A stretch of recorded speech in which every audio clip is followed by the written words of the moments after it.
दुष्कोणमण्डलं कृत्वा तदुपरि नैवेद्यपात्रं निधाय गायत्री मन्त्रेण पात्रान् प्रोक्षयेत् धेनुमुद्रां प्रदर्शयेत् ऋतन्त्वा सत्येन परिषिञ्जामि।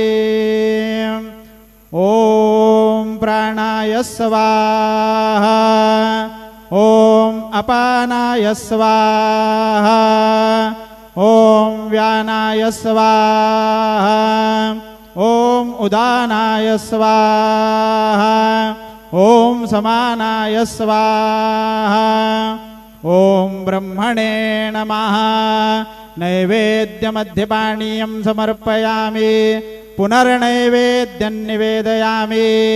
ॐ प्राणाय स्वाहा ॐ अपानाय स्वाहा ॐ व्यानाय स्वाहा ॐ उदानाय स्वाहा ॐ समानाय स्वाहा ॐ ब्रह्मणे नमः।